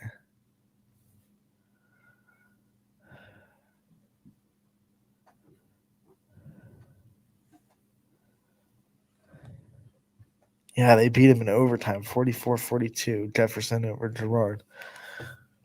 Gerard over Jefferson. Oh, geez. I'll split. Give me the Falcons. Always going Jefferson at home. This will be interesting. It's a hard place to play. I know we both picked against the Wildcats. I don't want to overcorrect and give them so much respect that I think they're going to go to Jefferson and win because tough place to play. South Range only won by 4 there. It is a tough place to play, and it's one where it's a toss-up. Both teams looked really good. That was tough. I had to pull out all the stops. Let's see. Poland versus Gerard. Right now, Poland with 73% of the vote and 11 votes on the poll. Ty, it is my first pick, correct? Yes. You're not going to pick against the leader. I'm going to go with Poland to get this win. I am as well. I'll go with the Lady Bulldogs. Garfield goes to champion. This is a 67% edge to champion in the poll, which is pretty surprising. Yeah, I'm going Lady G-Men on this one. Give me Garfield. They just got onto the power rankings, I believe, and I think they're there to stay, and they want to keep their spot. I'm not going to split with you there. I'll take the G-Men as well. Let's go to your game, McDonald at Waterloo, and Waterloo has a narrow advantage on the poll, 56% to 44%. This one's giving them a headache. Headaches.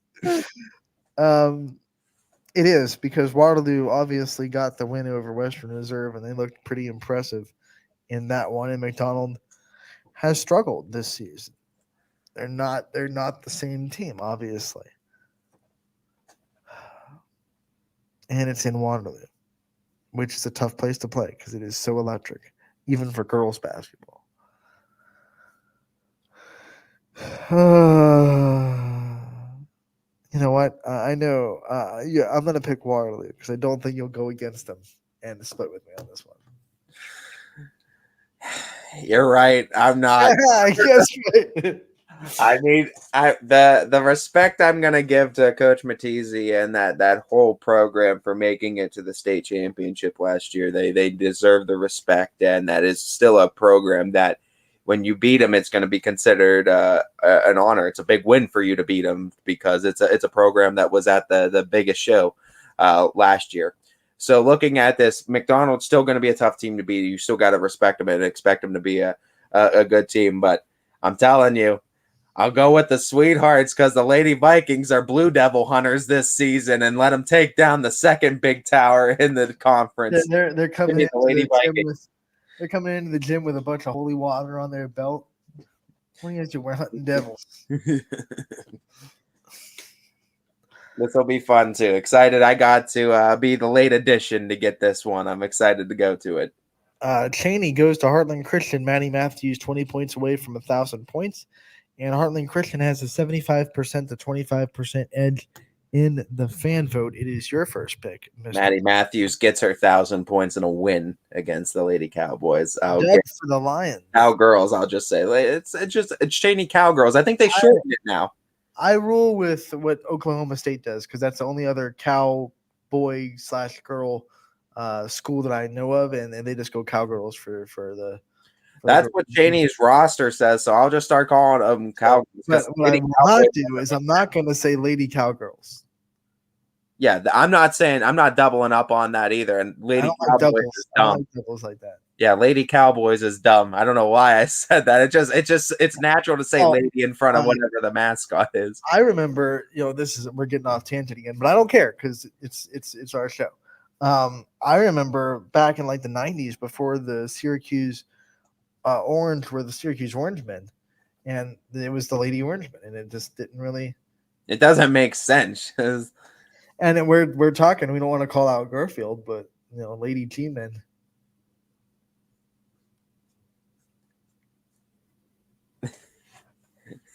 Yeah, that's what Anthony's opinion is.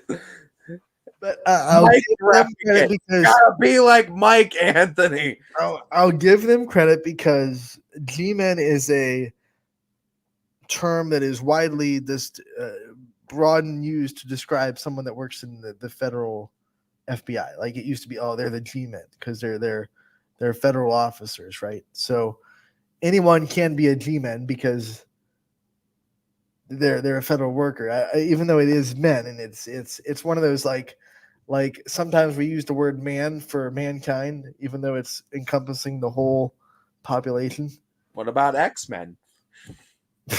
Is Storm an X-Men or is she an X-Woman? I don't know. Exactly. Good call. That's a nerd call too. I like it.